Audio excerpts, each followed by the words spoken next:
آپ اعلان کریں ہماری حکومت کہ سمندری راستے سے ہم بھی ایک قافلہ غزہ کے لوگوں کی مدد کے لیے، انسانی سطح پر ان کی تائید کے لیے، ان کے دکھ درد کو بٹانے کے لیے، ان کے غموں کو ہلکا کرنے کے لیے، ان کے زخموں پر پھایا رکھنے کے لیے، ان کی پیٹ کی آگ بجھانے کے لیے، ان کو انسانیت کے ناطے زندہ رہنے کے لیے ہم قافلہ لے کر یہاں سے چلے ہیں۔ کون لوگ اس میں آنا چاہتے ہیں؟ کشتیاں ختم ہو جائیں گی، جہاز تھوڑے رہ جائیں گے،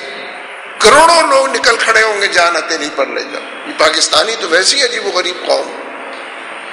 بڑے چیلنج کا سامنا کرنا، بڑے حادثات کے سامنے سینہ سپر ہونا، اپنے عقیدے اور ایمان کے حوالے سے کوئی ثبوت پیش کرنا ہو تو ثبوت پیش کرنے کے لیے جوق در جوق آگے بڑھنا، یعنی فی الحقیقت فرزندان توحید ہیں جو اس ملک کے اندر بستے ہیں، فی الحقیقت شمع رسالت کے پروانے، نبی صلی اللہ علیہ وسلم کے دیوانے ہیں کہ جو یہاں پر بستے ہیں، جو روز تحریک حرمت رسول کے جلوس نکلتے ہیں، یہ اس ایمان کا مظہر ہے جو لوگوں کے دلوں میں موجود۔ اور ایمان تو کچھ ہے ہی نہیں اگر نبی صلی اللہ علیہ وسلم سے شروع نہ ہو اور ان کی شہادت اور گواہی دینے والا نہ ہو، ان کے بندے اور نبی ہونے کی، رسول ہونے کی گواہی دینے والا نہ ہو۔ اس لیے یہ ایمان ہے جو متحرک ہے، جس کے اندر شعلے موجود ہیں، بجلیاں بھری ہوئی ہیں، تحرک موجود ہے، سرگرمی کا عنوان ہے۔ کوئی حکومت اعلان تو کرے، ایک ہی حکومت کا اعلان کافی ہو جائے گا لاکھوں کروڑوں لوگوں کو متحرک کرنے کا۔ اسی لیے جب ہم اپنے ملک کے اندر حکمرانوں سے بات کرتے ہیں، ان کو چارج شیٹ کرتے ہیں، ان کے خلاف بیانات دیتے ہیں، ان کے خلاف ریلیز نکالتے ہیں، جلسے اور جلوس کرتے ہیں، قراردادیں منظور کرتے ہیں، سڑکوں پر آ کر یہ بات کرتے ہیں، تو اس کو محض سیاست سمجھ کے مسترد مت کر دیجئے۔ ایسے خواب غفلت کے اندر پڑے ہوئے لوگوں کو جو مسلمانوں پر حکمران بنائے گئے، ایسے بداندیش اور مستقبل سے آری لوگوں کو، بصیرت و بصارت سے آری لوگوں کو مسلسل آئینہ دکھانا، مسلسل ان کے کان کے اندر لوریاں اور کان کے اندر اذانیں دینا، مسلسل ان کو ان کے فرض منصبی سے آگاہ کرنا، سلطان جائر کے سامنے کلمہ حق ادا کرنا، یہ تو وہ بڑا کام ہے کہ اگر ہو جائے تو اس کے نتیجے میں 18 کروڑ لوگوں کا کام آسان ہو جائے گا۔ یہ پہلے سے اس منصب پر فائز ہے اور اس مشن کے نمبردار ہے جو دعوت اللہ کا منصب ہے، لوگوں کو اپنی طرف بلانے کا اور رب کی طرف بڑھانے کا منصب۔ اس لیے میں نے جب یہ بات عرض کی تھی کہ پورا اسلام نظام زندگی اس وقت خطرے میں، آپ کو یاد ہوگا پچھلی دفعہ میں نے ایک بات عرض کی تھی، جستا جستا دو چار اشارے کیے تھے کہ وہ دور اگر کبھی تھا تو لد گیا ہے، قصہ پارینہ ماضی کی داستان بن گیا ہے وہ دور جس میں لوگوں کا یہ خیال تھا کہ ہم مسلمان رہیں گے، اسلام پر اپنی طریقے سے عمل کریں گے، باقی پوری دنیا میں جو تحقیقات ہو رہی ہیں، جو تنوع پایا جاتا ہے، جو ایجادات ہو رہی ہیں، خود کچھ کیے بغیر اس سے استفادہ بھی کریں۔ اور جب یہ گلوبلائزیشن کی پوری دنیا کے سمٹ کر ایک چھوٹا سا گاؤں بن جانے کی بات بار بار آتی رہی ہے، تو اس میں یہ بات آپ سے آپ پہ نہ تھی کہ دنیا کی ترقی سے، اس کی چکا چوند سے آپ بھی فائدہ اٹھائیں، اچھی چیزوں کو قبول کر لیں، بری چیزوں کو مسترد کر دیں،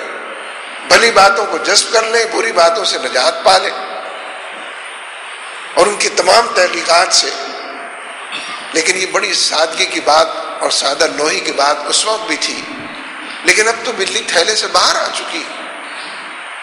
اور کھلے بندوں مغرب نے، ان کی تہذیب نے اس کا اعلان کیا ہے کہ پورا پیکج ہے مغربی تہذیب کا،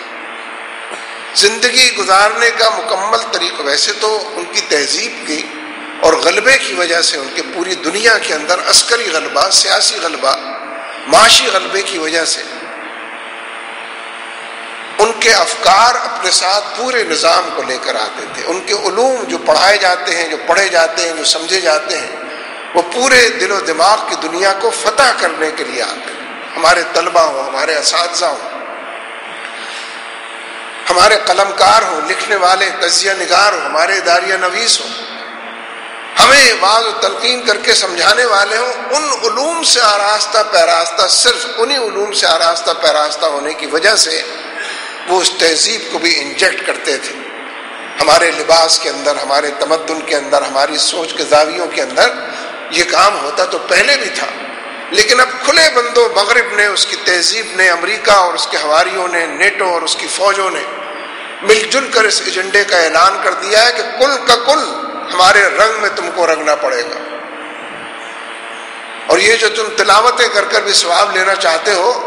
ہم وہاں تک بھی پہنچ رہے ہیں کہ تم اللہ کے رنگ کے اندر نہیں رنگے جا سکتے، پورا مغربی تہذیب کے رنگ کو اپنانا پڑے گا۔ تمہاری معیشت ہم نے بنائی ہے، IMF سے قرض ہم نے دلائے ہیں،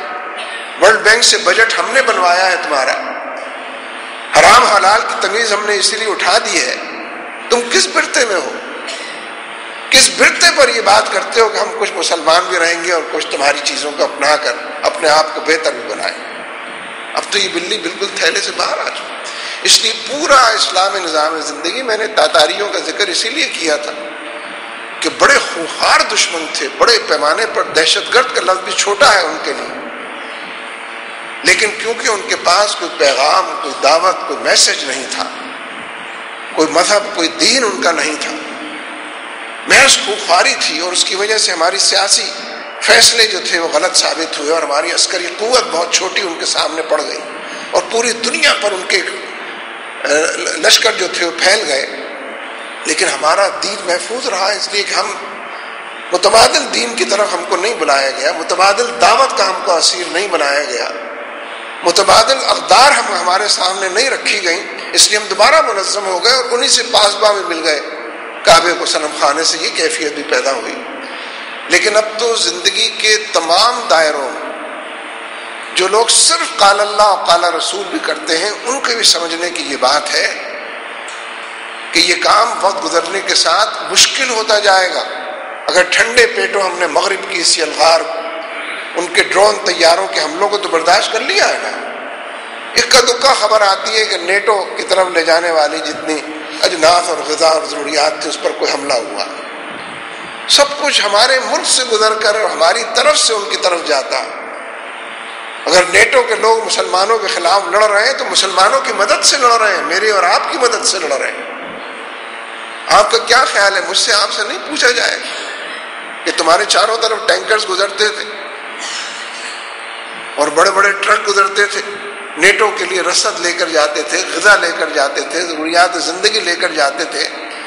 تمہیں خود ضروریات زندگی کی ضرورت تھی، وہ بالکل ناپید تھی، تم نے ان کو جانے کے لیے سارے راستے دیے ہوئے تھے۔ ان گنت سڑکیں وہ بنی ہیں بلوچستان میں اور آگے سندھ کی طرف کہ جہاں سے نیٹو کے کاروان کو گزرنا ہوتا ہے، تاکہ سڑکیں تو اچھی ہوں، جلدی تو پہنچے وہ۔ آپ کے لیے نہیں بنی ہیں وہ سڑکیں، ان کے لیے بنی ہیں ساری سڑکیں۔ تو جو صرف قال اللہ اور قال رسول کی بات بھی کرتے ہیں، ان کے بھی دیکھیے، ویسے تو پتہ نہیں کیوں آ گئی زبان پر یہ بات، یہ جو دیوبند کی تحریک تھی، بلکہ تو میں نے کہہ دیا، دیوبند ایک تحریک کا نام تھا۔ غلامی کے دور کے اندر جب سب کچھ ہم سے چھین لیا گیا، ایک دفاعی پوزیشن میں آ کر جو میسر تھا اسی کو منظم کرنے کا نام دیوبند تھا، لوگوں نے اس کو مسلک بنا دیا۔ دیوبند کا مطلب ایک مسلک ہو گیا، اور یہ بڑی ناکامی کی بات کہ ایک تحریک کو لوگ مسلک بنا دیں، جس کی وجہ سے دوسرے مسلک بھی پیدا ہو جائے، کوئی مخالفت شروع ہو جائے۔ اب دیوبند کا نام آتا ہے تو لوگ اس گاؤں اور دیہات کو بھی بھول گئے ہیں، اس قصبے کو بھی جس کا نام دیوبند ہے۔ دیوبند ایک مسلک، ورنہ وہاں سے جو جید علماء پیدا ہوئے، جتنے بڑے پیمانے پر انہوں نے جہاد کیا، جتنے بڑے پیمانے پر قال اللہ اور قال رسول کی تحریکیں چلائیں، اور لوگوں کو جتنا دین میسر تھا اس سے وابستہ رکھنے کی کوشش کی کہ جو میسر ہے اس کو زندہ رکھو، جو میسر ہے اس کو مستحضر رکھو، دل و دماغ کی دنیا کو معطر رکھو۔ تحریک تو اصل میں یہ تھی۔